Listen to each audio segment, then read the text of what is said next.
Ils n'ont pas de mauvaises journées. Les 3% n'ont pas de mauvaises journées. Ils ont de mauvais moments. Ils se disent, je ne veux pas laisser cette personne gâcher ma journée. Je ne veux pas laisser cette mauvaise nouvelle gâcher mes 23 prochaines heures. Donc ils n'ont pas de mauvaises journées, ils ont de mauvais moments. Ils chutent, ils se redressent. L'erreur, c'est pas de chuter, c'est de mettre du temps, vous comprenez, à se relever. Soyez déraisonnable. Communiquez quand personne ne veut le faire. Démarchez les clients les plus difficiles. Ayez l'audace de choisir vos valeurs pour faire de vous un grand leader pour un monde meilleur. Oui. Alors ça, en effet, je le crois profondément. D'ailleurs, si vous investissez en ce moment même sur vous tous les jours, c'est certain que, notamment dans la lecture, dans les formations, il y a fort à parier que, comme moi, vous faites partie de celles et ceux qui refusent de se contenter de ce qu'ils ont et qui aspirent à vivre dans l'abondance, qui aspirent à vivre avec plus de sécurité au quotidien. Et surtout en toute liberté. La liberté, la sécurité en ce moment, mais c'est les deux premières raisons pour lesquelles la plupart des gens se lancent en business, même si ce n'est pas facile. Et puis la liberté financière aussi, parce que dès que je parle d'argent, ou dès qu'on parle d'argent, c'est complètement tabou, c'est fou, c'est irrationnel, notamment dans différents pays, comme la France, la Belgique, l'argent, ça cristallise les gens, alors que c'est ridicule, mais je crois que oui, ça c'est important de travailler sur la sécurité, le bien-être, sa santé et la liberté financière, absolument. Et d'ailleurs, en accomplissant cette démarche, vous avez, d'ailleurs vous l'avez vu, hein, vous avez déjà déserté le troupeau de ceux qui se satisfont de survivre au jour le jour, qui ont depuis belle lurette remisé au placard leurs rêves et leurs richesses. Hein. C'est-à-dire qu'il y a des gens qui ont réussi et qui rentrent dans le placard pour ne pas faire de l'ombre aux autres. Qui cachent leur réussite. Enfin, c'est juste un truc de dingue. Donc oui, je crois que la plupart des gens ne sont pas dans cette volonté d'aller plus haut, plus loin, de se dépasser. Et ce sont ce que j'appelle des 97%, pas du tout péjoratif ou lié à l'argent, mais 97% des gens sont dans cet état d'esprit de moyenne. Et il ne s'agit pas d'une statistique, bien sûr, mais d'une image qui vise à rendre compte de ce que j'ai pu observer au fil des années. Plus de 25 ans, je fais ce métier. Et la plupart des gens sont « wow, calme-toi ». Vous savez, dans la vie, selon moi, il y a deux clubs. Alors c'est un peu, oui, c'est vrai, cliché, mais il y a deux clubs. Le premier réunit ceux que j'appelle les 97%, c'est-à-dire l'immense majorité des gens qui n'ont pas le contrôle de leur vie, qui vivent sur des regrets, qui ne savent pas apprécier le présent, qui appréhendent le futur, qui vivent uniquement dans le passé.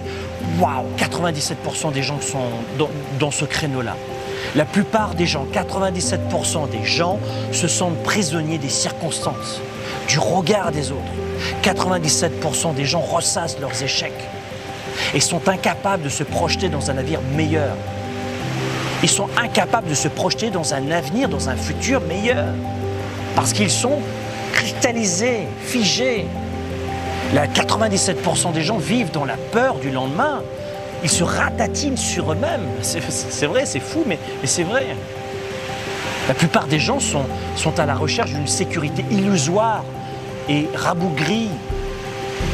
Et la plupart des gens, dans les faits, si vous regardez, ils ont renoncé à l'audace qui donne vie à leurs rêves et aux ambitions. Et puis il y a le deuxième club, que j'appelle le club des 3%. C'est une image, là encore, évidemment. Et ce club-là ne compte malheureusement que peu de membres. Pourquoi ? Bien parce que les 97% pensent à tort qu'ils ne pourront jamais y accéder. La plupart des gens se disent « tiens, ce n'est pas fait pour moi ». Ou vous allez l'entendre différemment, 97% des gens vont dire « oh non, mais c'est plus facile pour eux que pour nous ». Attends, hein, perdre du poids, regarde cet artiste, il a un coach sportif toute la journée. Normal qu'il perde du poids, il a que ça à faire. C'est toujours plus facile pour les autres, vous savez. Donc c'est pour ça que le club des 3% est très petit. Parce que, oui, 3%, parce que justement, malheureusement, on va retrouver des 97% de gens qui ne pensent même pas y accéder, y avoir droit, en fait, si vous voulez. Et ça rassemble ceux qui se sont libérés dans la pesanteur ambiante. Les 3% rassemblent celles et ceux qui ont décidé de dégager ces contraintes auto-infligées, des échecs préprogrammés. Les 3%, une nouvelle fois, rien à voir, vous l'avez compris, avec l'argent, hein.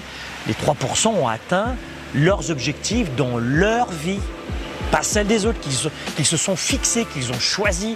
Les 3%, ce sont des gens qui agissent, qui vont de l'avant et qu'il s'agit d'ailleurs d'objectifs spirituels, intellectuels, ou d'objectifs matériels, d'objectifs en termes de santé ou financiers comme celui d'être multimillionnaire ou millionnaire, à la tête de différents actifs, bourse, immobilier, actions dans des entreprises privées, etc.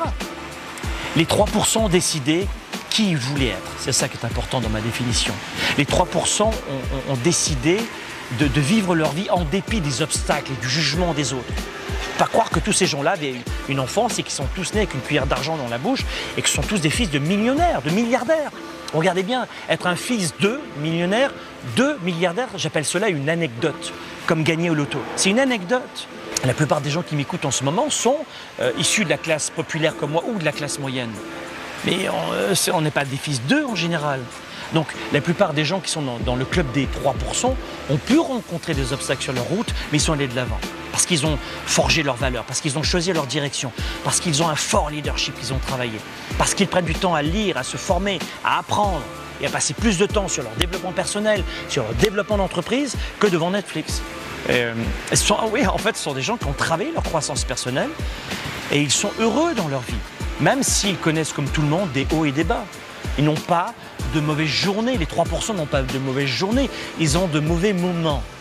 Ils se disent, je ne vais pas laisser cette personne gâcher ma journée, je ne vais pas laisser cette mauvaise nouvelle gâcher mes 23 prochaines heures. Donc ils n'ont pas de mauvaises journées, ils ont de mauvais moments, ils chutent, ils se redressent. L'erreur, c'est pas de chuter, c'est de mettre du temps, vous comprenez, à se relever. Alors que les 97%, eux, ils collectionnent toutes ces mauvaises nouvelles, ils les assemblent et ça les empêche d'avancer. Et souvent, ils s'en servent comme excuse. En fait, les 97%, si vous écoutez bien leur passé, leur vie, ils n'ont que de mauvais moments, que des coups durs. Ils sont incapables de reconnaître leurs forces, leurs qualités, leurs talents, parce qu'ils ont été rabaissés, rabougris évidemment, humiliés, parfois rejetés. Ils n'osent même plus voir leur succès passer. Vous leur dites, c'est quoi tes 10 principaux succès ? Et ça paraît très arrogant de donner ces succès. Vous voyez dans quel état d'esprit la plupart des gens sont. Les 97% ont rapidement que de mauvais moments. Et c'est d'ailleurs ce qui fait la différence avec les 97% face aux 3%. Parce que les 3%, il y a un autre truc qui est important, c'est qu'ils ont appris à gérer leurs émotions. Les 3% ont appris à se redresser rapidement quand les éléments sont moins favorables et à trouver des solutions. Un 3% va vous dire je vais faire le tour du monde et je ne sais pas encore comment je vais le faire, mais je vais le faire. Vous voyez ? C'est un peu ça l'état d'esprit d'un 3%. Alors qu'un 97% va vous dire j'aimerais faire le tour du monde un jour, si la vie me le permet. Mais au fond de moi, je sais que je ne pourrai jamais. Il faut plus d'argent de toute manière en plus, j'ai pas le temps. Et puis j'ai mal de mer, et puis j'ai peur de l'avion. Puis de toute façon, mon patron, il n'acceptera jamais. J'ai pas assez de vacances, c'est pas possible. Ça coûte trop cher. Bref, ça sert à rien de rêver en couleur. Vous voyez ce que je veux dire? C'est fou, mais c'est comme ça.